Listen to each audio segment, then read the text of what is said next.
Let's talk about Apple Pay versus Apple Wallet. Apple Pay versus Apple Wallet.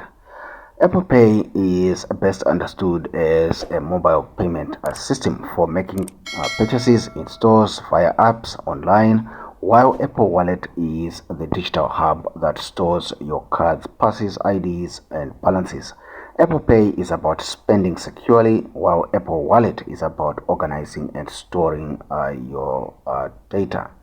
So in terms of their standout features, what you notice is Apple Pay offers tap to pay functionality in stores, secure online checkout, and global merchant acceptance.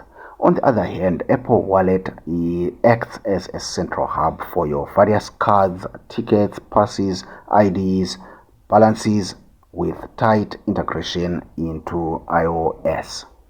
Who are they best for?